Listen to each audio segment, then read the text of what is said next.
and we got an all club email going like, there's an opportunity for 15 people to thank you for your hard work this year, to fly on the flight to Abu Dhabi with the squad. Please reply to this email by 5 p.m. We'll be choosing people by 6 p.m. Everyone in the office just looking at each other like, did we all just get that email?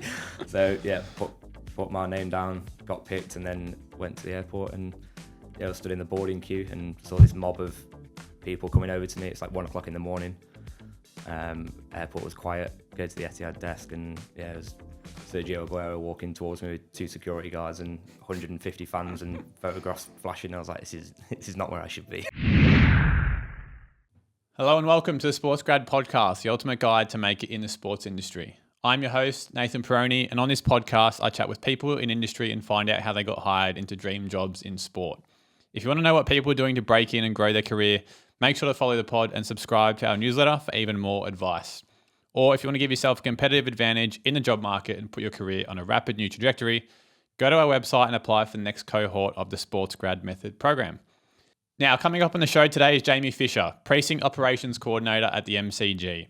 Jamie was born and raised in England, and since moving in 2019 to Australia has created an incredible career in sport, primarily based in Melbourne, with sporting organisations like the MCG, Tennis Australia, Australian Grand Prix Corporation, FIFA Women's World Cup, and more.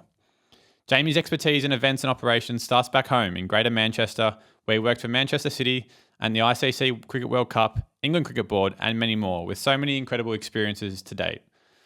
We are talking about someone who has been standing on an open-top bus of Man City's Premier League celebrations, been on the ground during the trophy lift, and flown on a private jet to Abu Dhabi, sitting in front of Sergio Aguero. Jamie's resume of events is seriously impressive, and some of the photos to come with that are remarkable, including a recent one on the roof of the MCG, raising the flags for the recent ANZAC Day match. If you're looking to know more about how to maximise your career in Australia after moving internationally, this one is for you. Additionally, if you just love major events and the thrill of being behind the scenes, this will inspire you more than anything. So grab a pen and enjoy this chat with Jamie. Hey guys, Ruben Williams here, founder of SportsGrad. We'll be back to the episode in just a second, but I just wanted to take a moment to tell you about the SportsGrad Method program, which has been helping people land jobs at major sporting bodies in as little as 14 days and doesn't require you to take out a massive debt to get started. If you are looking to make a jump into the sports industry, but nothing seems to be working for you right now, then why not apply for the SportsGrad Method program?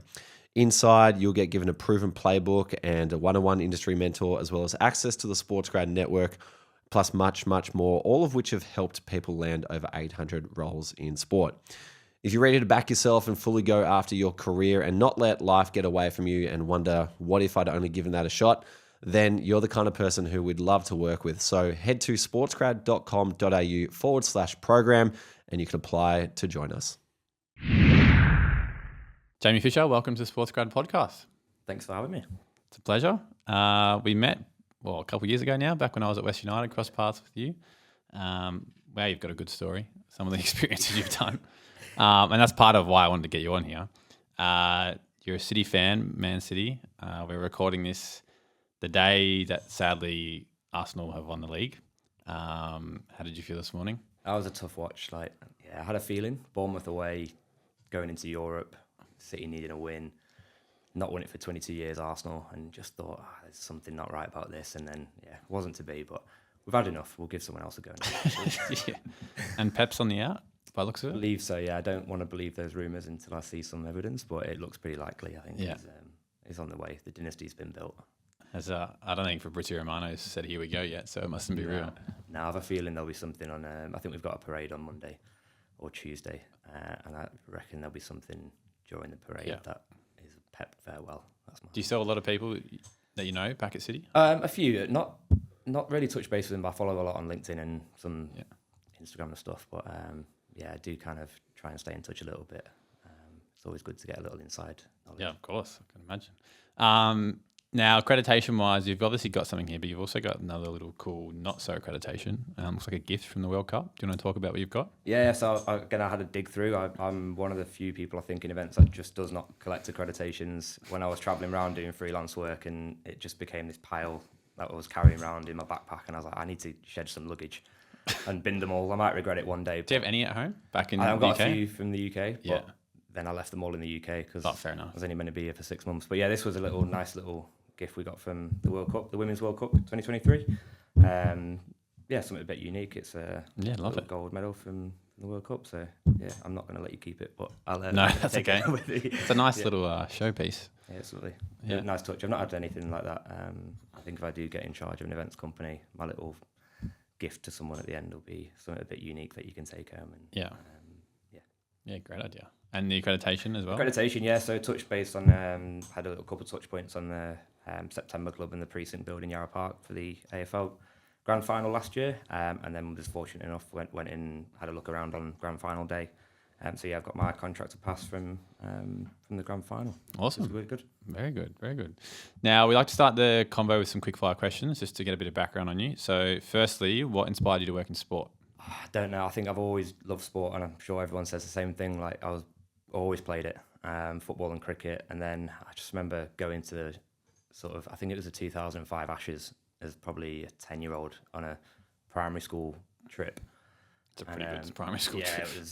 it was ridiculous. I didn't really appreciate it at the time, but I remember sitting there at Old Trafford Cricket Ground and just seeing the Mexican wave go around 7 or 8 times in a row, and just the atmosphere was great. And Jason Gillespie was on the boundary just in front of us, and I didn't even know who he was at the time, but just all the English fans abusing him for a whole day whilst we were batting, and I just got hooked. And I thought, yeah, there's got to be something in this. Like, I didn't think it would end up where we are, but I think that was the spark that set me off. Yeah, love that you have an actual moment. Some people can't pinpoint something, but that's good. First ever job, and then first ever sport job? Yeah, first job would be cricket coaching. So I think it was 14 or 15, and got on a couple of summer camps with one of the guys that played for Timpley, my club back home. Helped him run the summer camps during summer holidays. That was great, little Monday to Friday, and yeah, it was really good. Got my level 2 coaching badges and started off that way. Seems quite young to be doing coaching. Yeah, 14. We were coaching. Some of these would be 6-year-olds, 7-year-olds, and the gentleman I was coaching with would have been in his 50s, 60s. So he was coaching me, coaching away, which was great. And it was really appreciative of those times. I think he did a lot for me, getting me into sort of adult work, and that was my first step. So it was really good. And I think my first job in sport.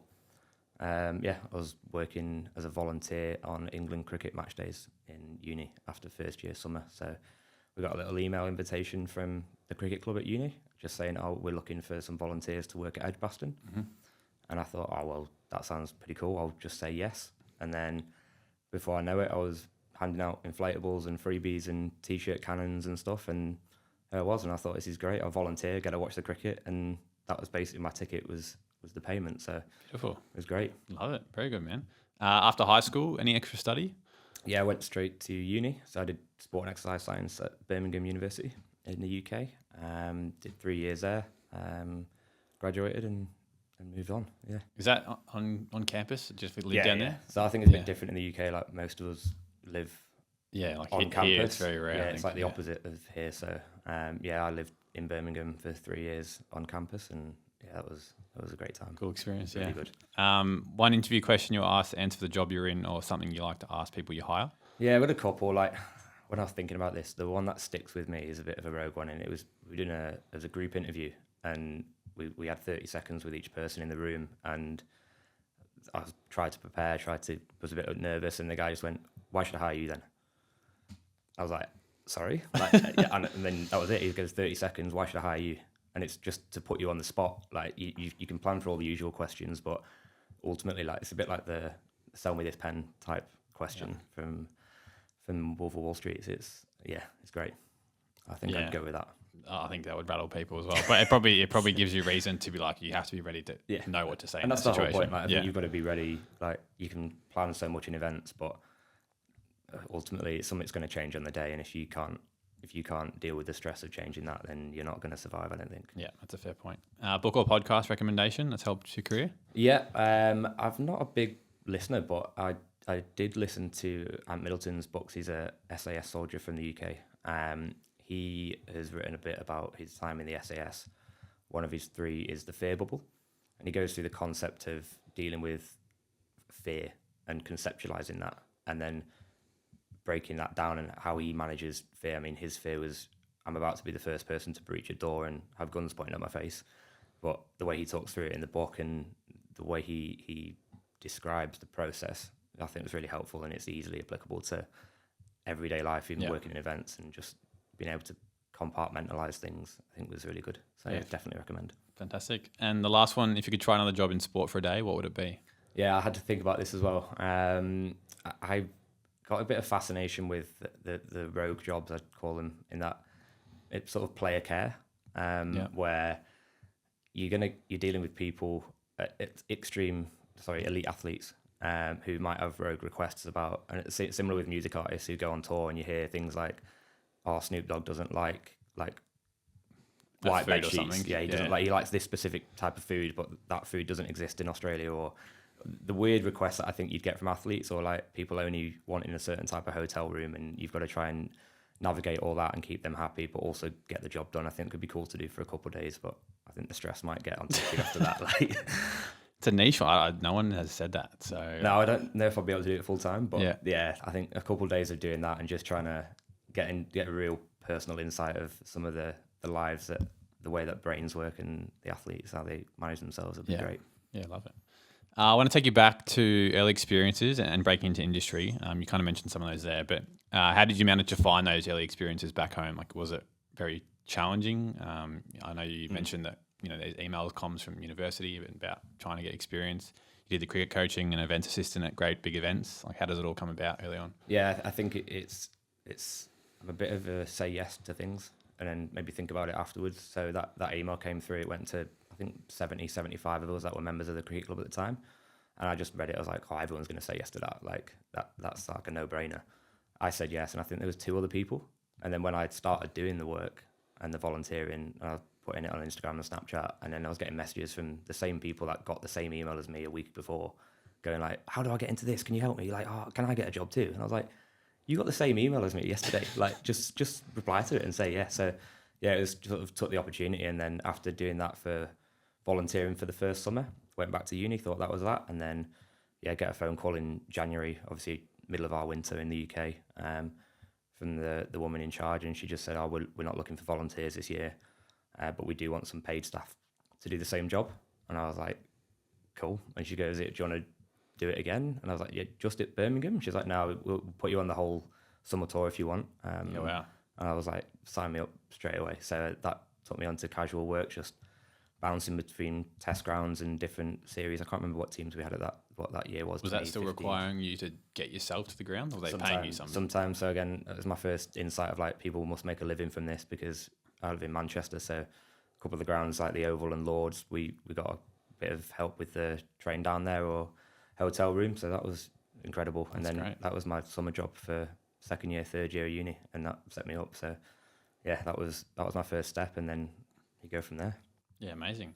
Now, one of your big roles that I think drew my attention when we first spoke was your time at Man City, and I think this would wow a lot of people. And I mentioned it in the intro, some of the experiences you had. But events coordinator, you were there. You got a role with around 500 applicants applying. How did you get that position? What was the interview stages like? And then also, what was that key day-to-day responsibilities? Yeah, I think that came about sort of after I was finishing third summer doing the cricket work, and my boss on the cricket freelanced at Man City on the match days as like a presenter, and he just said, oh, there's a 12-month contract that's gone up at City, like, I know you live in Manchester, so it might be worth looking at. And I was like, oh, obviously, like, I'll have a look at that. And then he goes, I can't really help you on it, like, it's a bit of, I can't get you the job, but definitely put an application in. And then I think after I got it, there's 2 parallel roles going at the same time. It was a 12-month contract for mine and a full-time exec role.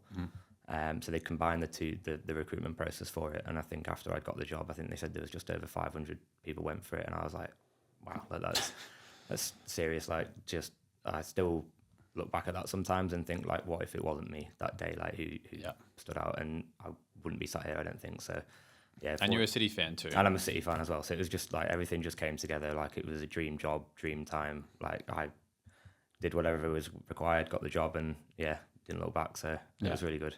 What did it look like from a week to week? Week to week. So I was effectively in charge of the Man City Kids Fan Zone, which when I had been running for 1 year. It was a new concept. It's a free fan zone for 5 to 12-year-olds. They were running it on home match days, just over at the Academy Training Centre on the first team pitch. And the concept was in its infancy. It went well in the first year, and so I came in and sort of developed that. What can we do to make it better? Like, how do we take it from a concept that is a fan zone for a couple of hours, but can we add other things? So looking at, can we sell tickets there? Can we sell merchandise there? Can we get the tour team involved, and get them to pitch up a tent there for a couple of hours and sell to the kids? Can we get the coaches involved? Can we get the trophies on show? Can we get people taking photos with the trophies? So that was kind of my day-to-day, was just trying to develop that, look at different activations, look at what sort of inflatables, like how do we make this a dream play park for a 5 to 12-year-old who's about to go to the Etihad over the road. So that was a big part of my job. And then I'd support the team on pretty much entertainment. Sort of I could be on the pitch leading the team of volunteers that wave the centre circle flag, or the crowd surfers that go in the stand and everyone passes it over their heads. I'd sort of be one of the team that would lead that. And then cup finals, we'd go to Wembley, and luckily when we won the Carabao Cup, so got to go to Wembley, and we did a mosaic in the stadium with sort of a flag in every seat. Everyone picks them up and waves them before the kickoff. And I must ask you about that, because I see it all the time, and I think we tried emulating it when I was at Western for like the grand final. It looked great, but it happened once. Like, how many people actually putting those out? And is it just literally a piece of paper that has nothing on it? And I've seen sometimes it's like a little bit of text that says hold this up at this time. But is that all it is?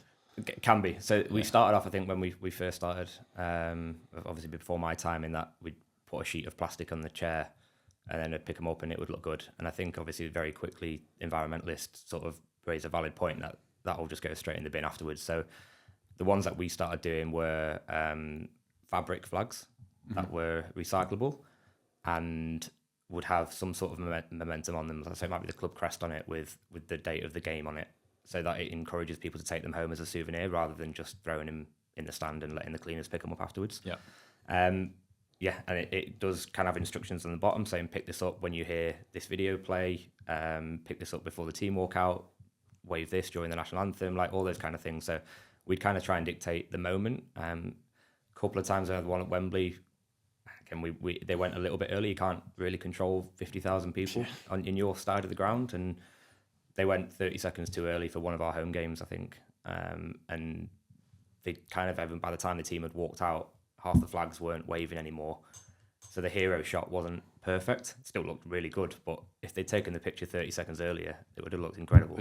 So it's you can only do so much, and then sort of crowd behaviour takes over. But it can be 25, 30, 40 people that we get in, depends on the timeline of the bumping, and you get a map. I remember drawing on a stadium map of the Etihad the word city in bubble letters to create the design for it.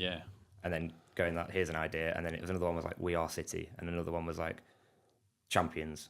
And I'd had these A4 pieces of paper, and then would give them to my boss, and then we'd look at them as a group and go like, yeah, that looks good, I think that'll be doable.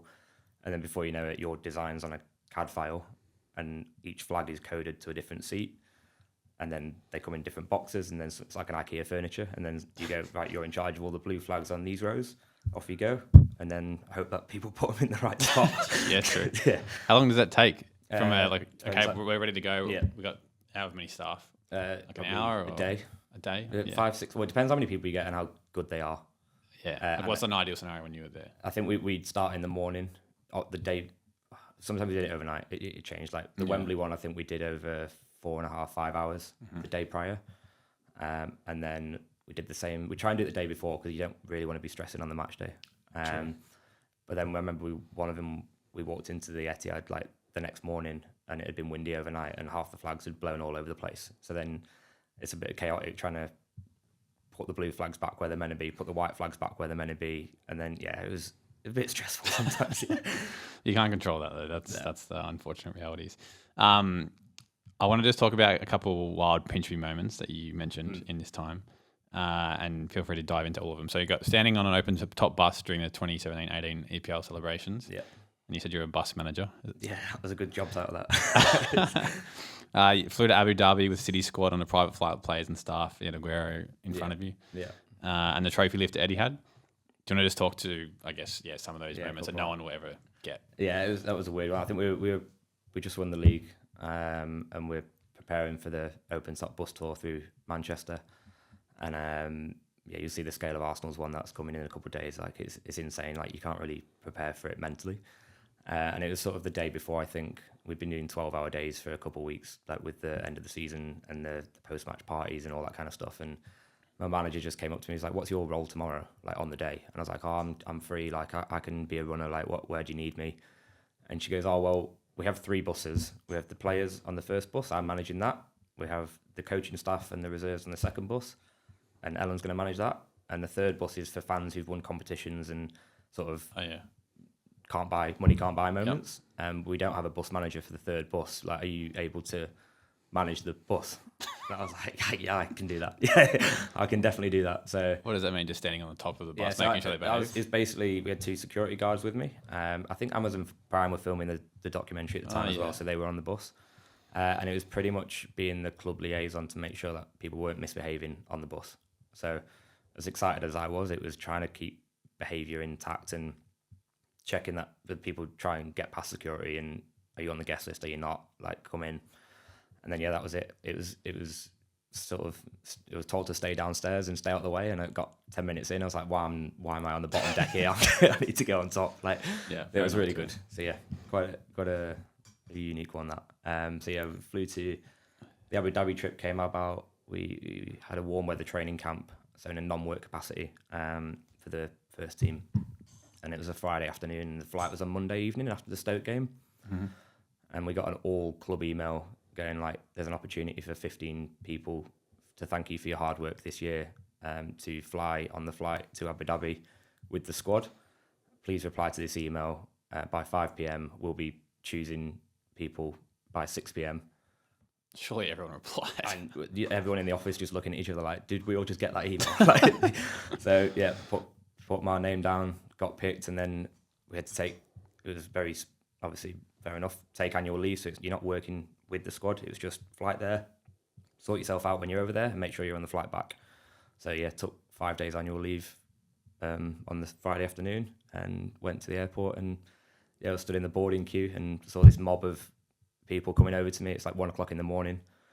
Airport was quiet. Go to the Etihad desk, and it was Sergio Aguero walking towards me with 2 security guards and 150 fans and photographs flashing. I was like, this is not where I should be. Like, it's strange. Yeah. Did you find out how you got picked in the end? Or was it like a random generator? It was random. Like I don't know. Yeah. I have no idea. I wouldn't like to speculate, but there's 15 of us. We had a +1 as well. So a lot of the people picked each other in the workforce to try and double your chances. But no idea what made them pick me. That's incredible. It was great. So good. And the trophy lift Eddie had? Yeah, trophy lift. So again, that was for the league. We as my role for that day was on the pitch, and after the trophy lift, the team do a lap of honour, similar here. And we had bags of mini footballs, like size 1 footballs, in those drawstring bags that you carry over your shoulder. And so I think we had 12 bags. We had 500 footballs, and they were dotted around the outside of the pitch. And my job was to go and put the balls out. And then when the players did the trophy lift, I would set off in front of them and open the bag of balls in front of the players so that they could pick them up and throw them into the crowd. Yeah. The problem was that when I'd run the bags out under pressure, like you've got 2 minutes to get them out before the lift. And when you run with those drawstring bags, the drawstring had gone really tight. And so I dropped the bag, run back, get the other one. And then when I started doing my lap, I tried to open the drawstring bag as the players had like catching me up. Yeah. Just could not get it open. Like it was panicking. I didn't have a knife on me, didn't have scissors because they get taken off you at the stadium gates and everything, and I hadn't planned for it. So I was like going in my wallet, get my key out, and I'm trying to saw off the drawstring bag. Ended up just ripping open the bag and like throwing the balls out. It was pouring with sweat. There's a couple of pictures that my mates got from the stand of me just like looking stressed, rattled, and I'm only 3 or 4 meters ahead of the players because every bag took me like 2 minutes to open, and it was surreal. God, yeah. I think I saw in your notes too. You mentioned something about a lift in Fernandinho and someone else. So that was after the open top bus parade, and we had the team on stage in Manchester, and they have a big firework thing behind the stage, like for the trophy lift moment during the parade. Sorry. And my job at that specific point was to stand at the bottom of the ramp behind the stage where the players were lined up and make sure that nobody went past me, because it was like the exclusion zone for the pyro. And so I was like, oh, I'll stand here, like that, no worries. And then before I know it, the players are all lined up, and then Fernandinho and Kyle Walker turned around and had a couple of beers, and they try and walk past me, and I saw them coming. I was like, oh, just hold on to the handrails here, like sorry, boys, you can't come past. And good luck telling I these can't guys really that. repeat what they said, but like, it's like, we're going past. And then the first team security guard comes over, thankfully, behind my shoulder, and he goes like, don't worry, mate, I'll take them from here. And he pretty much put these two blokes under his arm and like stomped them into the toilet. I was like, thank God he was there. So so good. It was a weird one. I'm sure we could talk about the city stuff for a long time. I know we already have before when we met in person, so I guess people can reach out to you, but we have other things to also discuss. Whilst we're still in the UK, though, before we do move to Australia, just a couple of things I want to speak about. So there was also a Premier League trophy lift you're doing as a freelance at Anfield. Yeah. That didn't actually happen, but you were there. Yeah. And then the other one is just ICC Cricket World Cup 2019 too. Yeah. Do you want to just speak on those two experiences as well? Because I think they're pretty unique. So I had a couple, so after I finished at City, obviously trying to get work, and wasn't as easy as I thought it was. It was a bit of a wake-up call. And then got the opportunity through Great Big Events, who were partnered with Kojo at the time, to do the trophy lift at Anfield. And it was on the final day of the season. City were playing down at Brighton. I was on the team at Anfield, and we were to push the stage on the pitch, and then I was going to hold the players off on the stage as they lifted the trophy in case they fell off the back, and I was to push them back on. I don't actually know how that. I can't believe they have a role. They have a role. No, I don't know how it would have worked in reality, but that was the job. So we were backstage, sort of in the players' tunnel, in the service tunnel, with all the branding there. Liverpool Premier League champions. I saw the Premier League medals with the red ribbons on them already in a room. I'm sure everyone, if you're a soccer fan, you've seen those images, and then it's just like in the bin because it doesn't get used. Yeah, just everything gets binned, and we had our phones taken off us, rightly so, because the images get out. So I still find it strange how those images do get out, because it was phone off, now goes in this box, you get it back when you're finished, and still somehow the images get out. So that was cool. And then I was a City fan, so it went. I kind of wish I'd gone on the pitch at Anfield, but at the same time, we just won the league down at Brighton, so back to Manchester for celebrations. As a Liverpool fan, there's been too many of those. And then Cricket World Cup was sort of casual work. I did a sort of a account manager role, looking at a 7 days to go trophy. So they do like a tour of the England, like passing the torch for the Olympics. Yep. And they'd not really finalised the tour. They'd done 100 days, and they needed something sort of special for the last 7. So I came in sort of late notice to try and sort of run that campaign before the World Cup, and it was cool. Awesome. Very good. And then you make the move to Australia in late 2019. Obviously, this becomes a very challenging time because it was almost COVID. Just after you landing, how challenging was it to land your first role, which became GTR events for 5 months? And I imagine sport was a priority coming here as well. Yeah, so the whole point of me coming to Australia was because I was getting pretty depressed back home, and I just could not land a job after having a dream start at City. Did a little bit of the World Cup, but just could not get anything back home. And I had another friend who'd come to Australia at the same time who was like, oh, I'm just going to go and play cricket for 6 months. And I was like, I can do that as well. So I flew to Australia, was only going to play cricket, do some coaching on the side, sort of get out of England. And then one of the guys I played with on my first match was like, what do you do for work? And I was like, oh, I've worked in events. I've done a bit at City last year, touched on the World Cup again. And he was like, oh, we're actually looking for someone to work for us over summer on our events over here. Are you interested? And then that was it. So the job that I'd been looking for the past 8 months, and it was just on a plate over here. So some things are meant to be, and I fell into that. And then was this in Melbourne? Yeah, Melbourne, just down south. So we were based in Port Melbourne, doing the National Cycling Championships.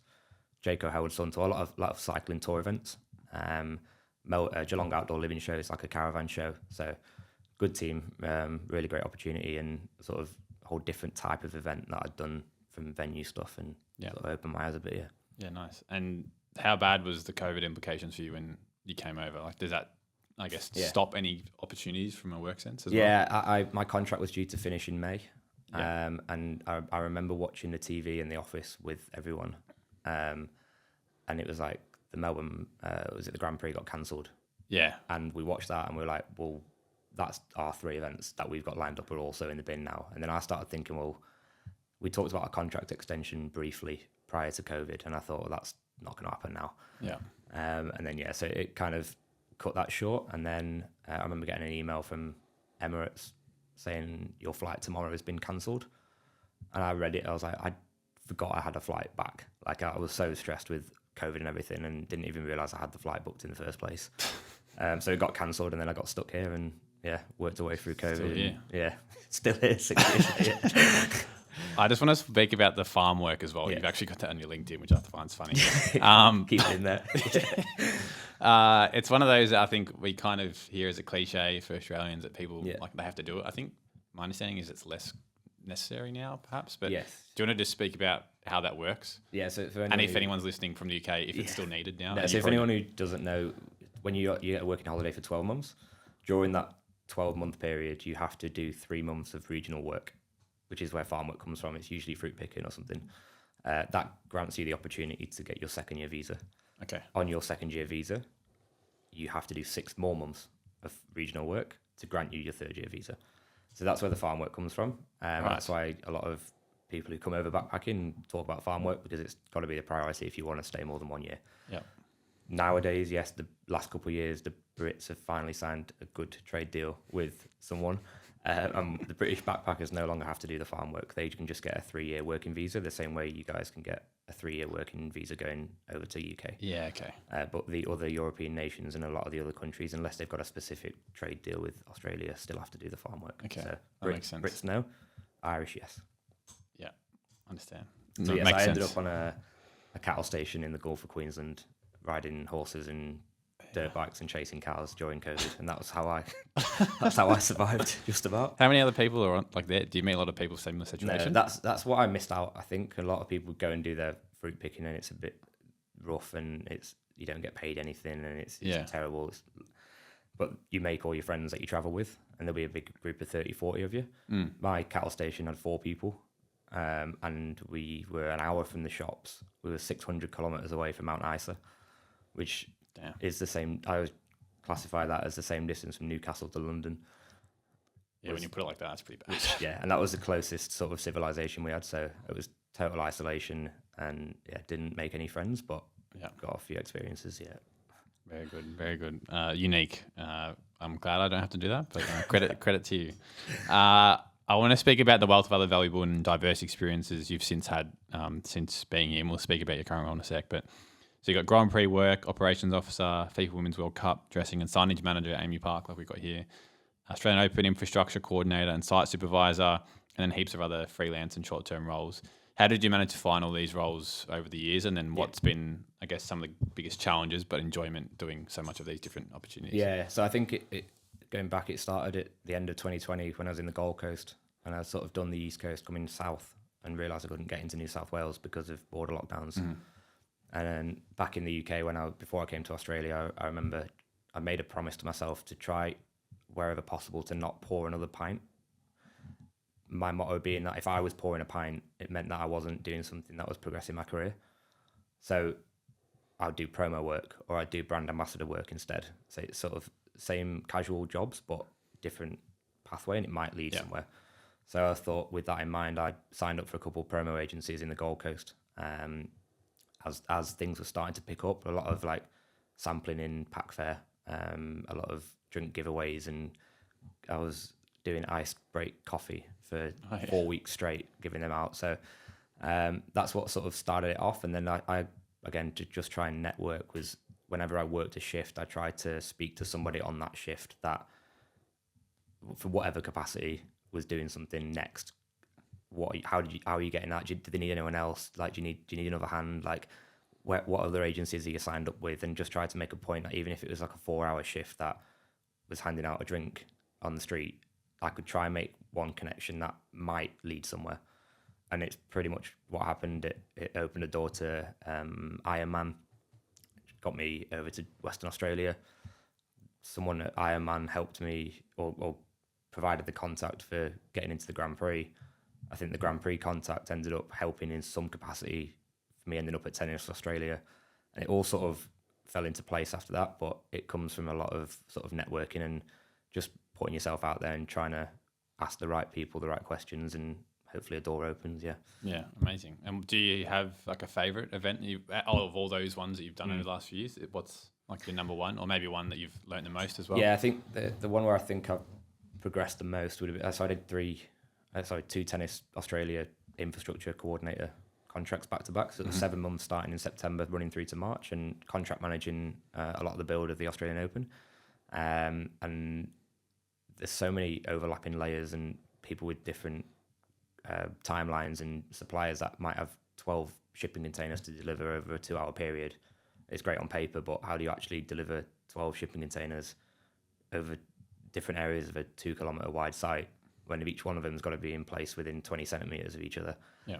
Or the wiring won't reach, or the facade that the signage team has built won't fit on the front of it because you've not put your container in the right place. So it's sort of the real extreme level of detail, but on a massive scale. And it taught you a lot. Like I think a lot of the guys who work at Tennis Australia will say the same. Like the infrastructure team there is a really special team, and it's so intricate, and there's so many overlapping things that I think that's where I've sort of got a biggest appreciation of major events from. Yeah. What was your lead time in terms of bump-in starts X months before? And I've heard stuff like it's 2 weeks and everything's gone. Yeah, pretty much. Yeah. So it depends on, obviously, you start from the ground up. So the grandstands will be the first thing to go in. Some of those can get built as early as the first week of October.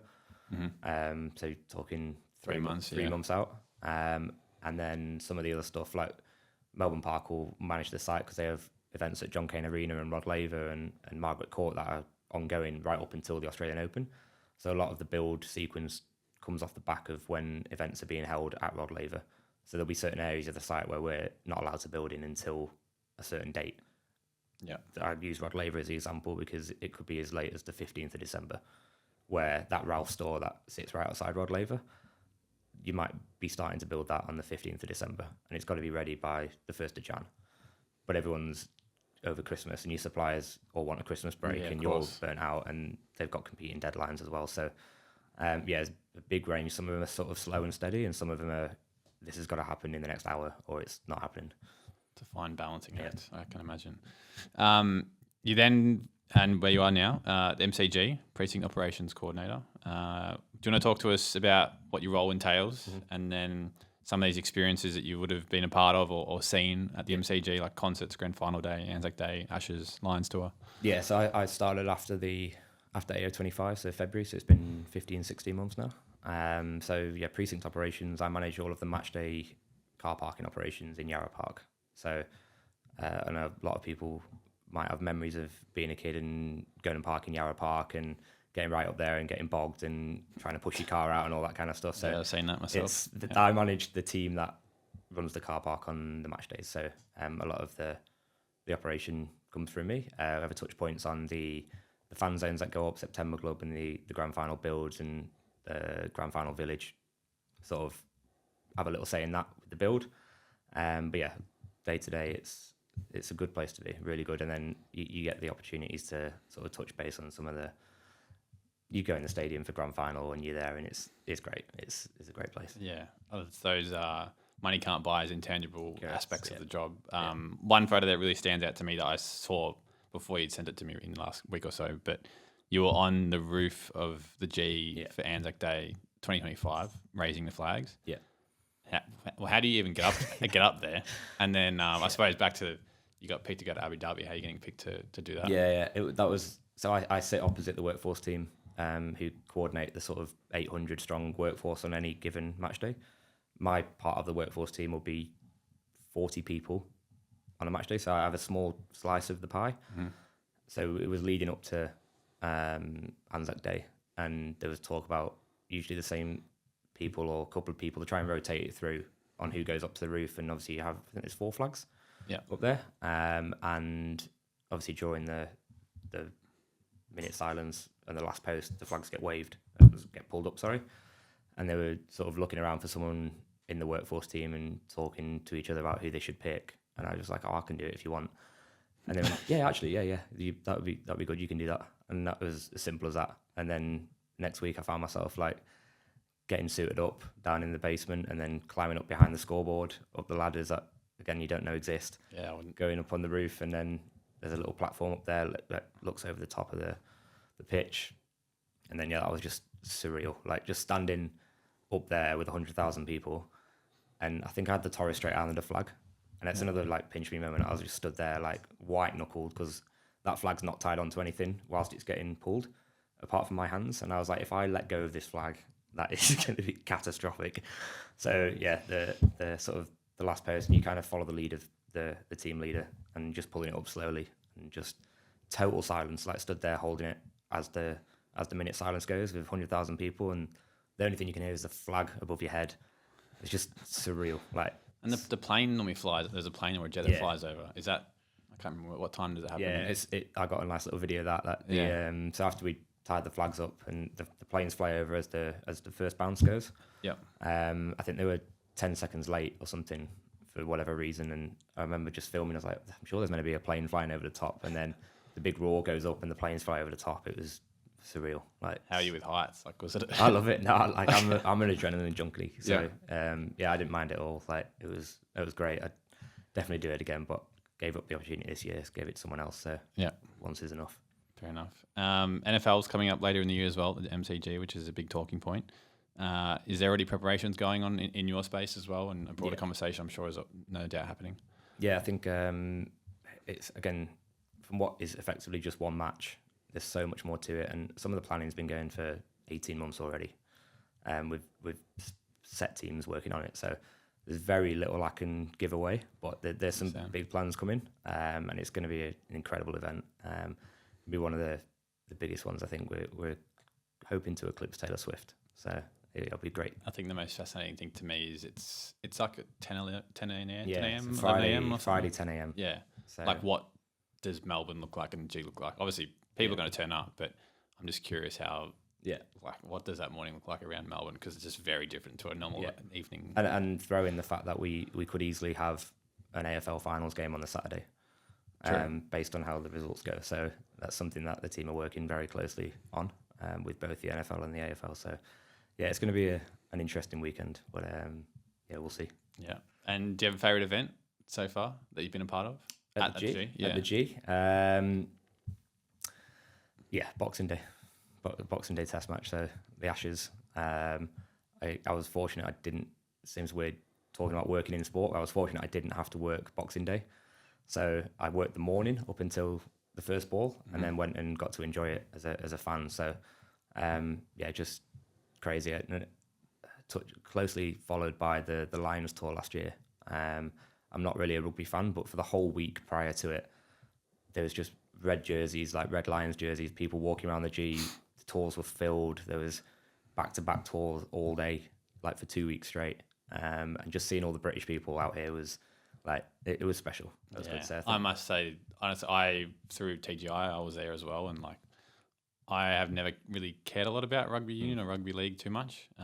But to see what that was one of the most loudest atmospheres I've heard. It was incredible. Really good, really good. I want to talk to a few more generic problems, issues, and challenges people face coming into industry. So do you want to speak to what do you think makes it difficult to get a job in sport? I think the obvious answer is just everyone wants to do it.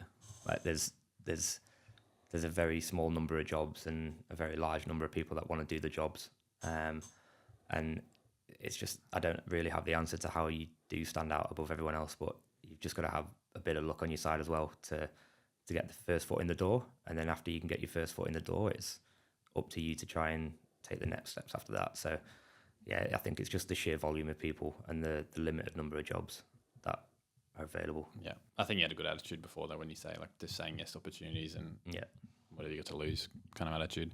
From a career direction sense, have you ever felt stuck or lost, and how did you decide this is the path you wanted to take? Yeah, I think there's a couple of multiple times, like so many times I've thought like that. The first one was after not getting the job at Man City, like not turning that into a full-time role after a 12-month contract.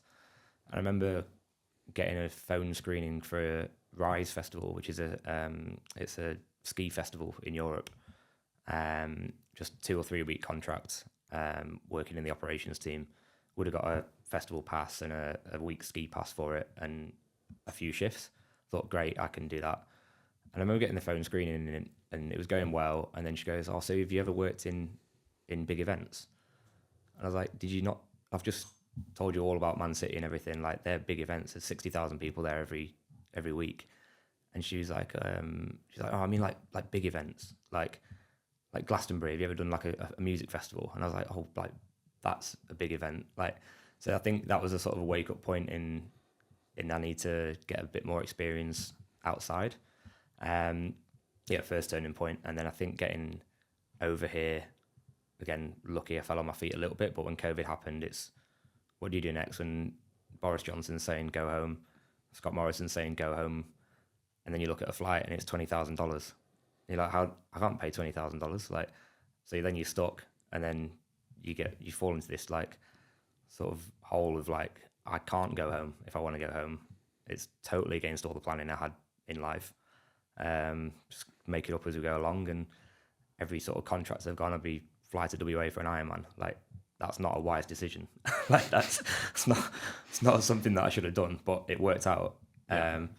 I was in the Gold Coast and the borders, Melbourne had just opened, and they ran the AO 2021 with a segregated site, and I got a casual job through Spark on the AO, and I was like, I'm going to take everything I own and leave all my mates in the Gold Coast just to fly to Melbourne, hope it doesn't go into lockdown, and then fly back to Gold Coast. And yeah, I was there, and lo and behold, halfway through the AO, little announcement comes on, and it was a news press conference at midday, and it was like, we're going into lockdown at 7 p.m. tonight or something. And I was like, that's the worst thing that could have possibly happened. So I went to the airport, and no flights out there, so I hitchhiked to Sydney to get out of Melbourne. So there's so many times where, feeling lost. It was just like, I remember just waking up some days and being like, this is the opposite side of the country, or this is a different postcode that I thought I would be in. And we were planning one day at a time at a period. So yeah, that period between 2020 and 2022 was, I never planned more than 2 weeks ahead of time. Yeah. How did you manage to hitchhike from Melbourne to Sydney? one person? No, well, I went to the airport to try and book a flight out of Melbourne anywhere. Like, didn't even care if it was Sydney. And obviously there was thousands of people trying to do the same thing. And the people at the desk were just like, there's no flights. Like, you need to go back and get ready for lockdown. So I was getting the Sky bus back to Melbourne in the airport queue. And there was a French backpacker on the phone to someone. I'd never met her, and just overheard a conversation, and she was like getting upset because she couldn't leave and she was going to have to go back into lockdown. She said, so I sort of had a chat with her and was like, oh yeah, all right, like, this is a bit bad, isn't it? So she goes, I've just messaged some Belgian guy on Facebook that I've just met, and well, I've never met him, and he's going to drive to Sydney with his mate in an hour, and they're going to be at the Sea Life Aquarium at like 3:40. So I'm going to get in a car with them. And I was like, oh, like, do they have a space? And she was like, oh, I can ask, like, maybe. And then before you know it, we got the Sky bus back to Southern Cross, walked to Sea Life, and then two blokes that we'd never met pulled up in a Suzuki Swift. The bags are piled high, and we just crammed in the front seat with backpacks each. And then we drove 12 hours to Sydney, got there at 4 a.m, and they literally dropped me off on the side of the road in the middle of Sydney. And I was like, oh, well, I got out of the lockdown. Now what? So, yeah, that was strange. What a story. Yeah. Woke up the next day, it was Valentine's Day. And I was like, well, I don't know what to do now. Like, so I was like, oh, I might as well go to the Opera House. And looked on the Opera House, and because they were doing seats with a seat missing for COVID restrictions, there was one seat left in the middle of the Opera House because they must have miscalculated the ticket sales. So I just bought the one seat by myself on like row K right in the middle of the Opera House. And I was sat there just looking around. I was like, this is not where I thought I'd be 24 hours ago. So. What a story, man. What a story. I'm rattled with that one.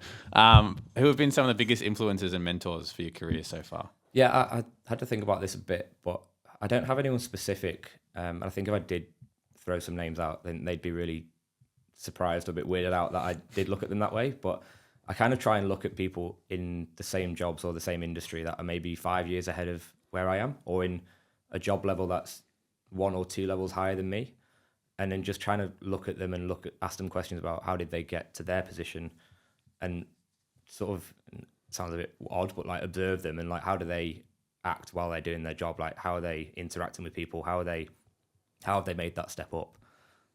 So yeah, I think a lot of my mentors don't know that they're my mentors, and it's me sort of trying to follow their career path and using them as unofficial guidance. So yeah, that's still good to have role models, and I think that's a good approach. So that's okay.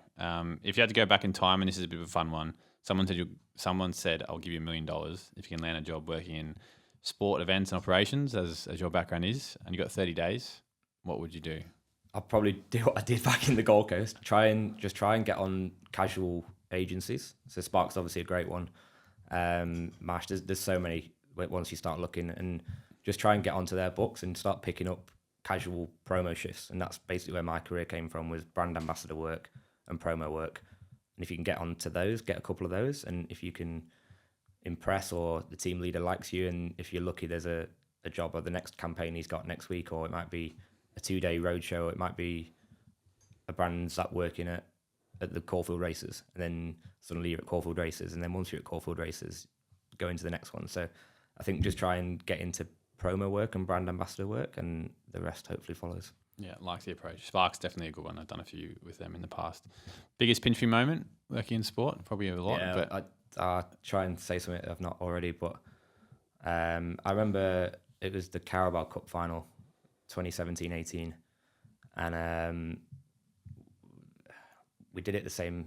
So we did it. Man City did it a couple of weeks ago at the FA Cup final again, and they throw a banner off the 5th tier at Wembley, and it will say like a slogan. So I think we had "The boys in blue will never give in." So it's a 35-meter long banner, 5 meters deep, either side of the scoreboard behind the goalpost. And then when the teams walk out, the banner comes down, flags are waving and everything. And I was on the 5th tier, one of the people throwing that banner over the top. how heavy is Watching that it thing? fall. Yes, ridiculous. We were the first team to do it. So, Right. Okay. and it was 5 meters, heavy fabric, fire retardant. So it's made of special material. It's got to be pretty much opaque so it looks good on camera. Yeah. And it's 35 meters long with 5 meters deep. And we only had 4 of us on it. So if we thrown it over the top, it's cable tied on. And we had to pull it up for the national anthem so it wasn't impeding the royal box below us. And we're trying to like pull it up. And I remember just like looking to my side. I was like, there's flags everywhere. There's 90,000 people. The pyro's going off on the pitch. And I'm solely responsible for pulling this flag out of the way. It was chaos. But yeah, I was just like, what am I doing here? Like, why am I the one that's pulling this flag up now? But yeah. I must ask you, the other one that I always think about is the flag / logo thing that is on the pitch that is like hanging by something when they bring the teams out. Yes. So there's like both teams' logos and they're on like this bollard type thing, and it looks like it's a flag. Yeah. Do you know how they work? No, I don't know. Yeah. Don't know, because we didn't do it. And that's the thing. Even I've been out of England for 6.5 years and been out of the football Premier League side for 8 years now. Even the amount of progress we made in the year that I was there is great. Like some of the stuff that was brand new and we tried. I can imagine the stuff that's progressed over 5, 6, 7 years that you now see on TV and it looks quite cool. But the amount of work that goes into it behind the scenes to actually pull it off and get it out of the way in time is phenomenal. But no, don't know. That's right. We'll have to find someone that does. The second last from me is, what do you think your life would look like if you hadn't pursued a career in sport? Yes, I would either have continued coaching. I think I was looking at physiotherapy after sports science degree for a while. And the little sideways one, I think potential like air traffic controlling. Like I think there's a lot of transferable skills on operations and logistics and trying to be very regimented in everything you do, which a lot of event operations is. Yeah. And that's just sort of an extreme version of that. So essentially, air traffic, yeah. Shout out to the air traffic controllers listening. They do a great job. The last one is a question from our last guest. And so the question from our last guest is, what at the time felt like the biggest mistake in your career that either turned into the best reroute or diversion, or biggest lesson for you down the track in your career? Yeah, I think I touched on it a little bit before, but it was not managing to convert the 12-month contract at City to a full-time job. And I kind of thought I was going to get a full-time job after it, and then got told I wasn't. And then it was just before Christmas, and I just thought, how has that happened? And it was just like the biggest kick in the teeth. Really sent me downhill a little bit. And then Mate, yeah, I remember pouring a pint in the pub I then ended up working at and seeing 1 year ago today on my phone was me at Wembley, which was my pinch me moment. Yeah. And I was like, what am I doing? Like, how am I pouring a pint in the middle of the day with no one in on a Monday? And 12 months ago, I was stood on the 5th tier at Wembley. I was like, I've got to try and change something. So I think, yeah, that was the biggest sort of turnaround. Like if I had, and that ultimately is what led me to Australia, which is what's set in sequence everything that's happened since. So sometimes I do think at the time, it was the worst thing in the world not getting a full-time job at City. And now I look back, I'm like, thank God I didn't get a full-time job there, because I would not have come to Australia. I would still be there probably. Yeah. And it'd be 6-7 years in and having a great career, I'm sure, but wouldn't have done any of the stuff I've done over here. So yeah, big reroute. Great one. And the last one is, what is one question you'd like to leave for the next guest? Yes, I think I'd love to know what measures they have in place to prevent burnout whilst they work on events. I think some of the hours and what a lot of people are getting better at talking at, I think, in events is just the sheer demand that goes in behind the scenes and the number of hours you have to put in that go unnoticed. And it's so easy when you're in the middle of it all and there's a big event coming up to work 100 hours in a week, and then it cooks you for 2 weeks after that. I'd love to know what they do to prevent that. Yeah, I think it's a fair question for everyone. It's one of those things that I think burnout is something people need to be careful of because it can happen. But yeah, I look forward to hearing what the answer is from the next guest. As do I. Well, that's all from me, Jamie. I just want to say it's been a pleasure catching up, pleasure hearing more about the stories. You're one of those people I've met that I've always thought, wow, like from a football, soccer fan, like you've got some awesome stories. But I think for anyone that's listening in Melbourne, in Australia, around the world, like some of the cool experiences and even out of sport, like we spoke about with you hitchhiking, like that's a bit mental to me. So yeah, thank you for all your insights, all the teachings. I'm sure there'll be a lot of people that will love to listen and reach out. So we'll see you around, and make sure to look out for Jamie when you're at the MCG next. You might see him. Thank you. Thanks for having me.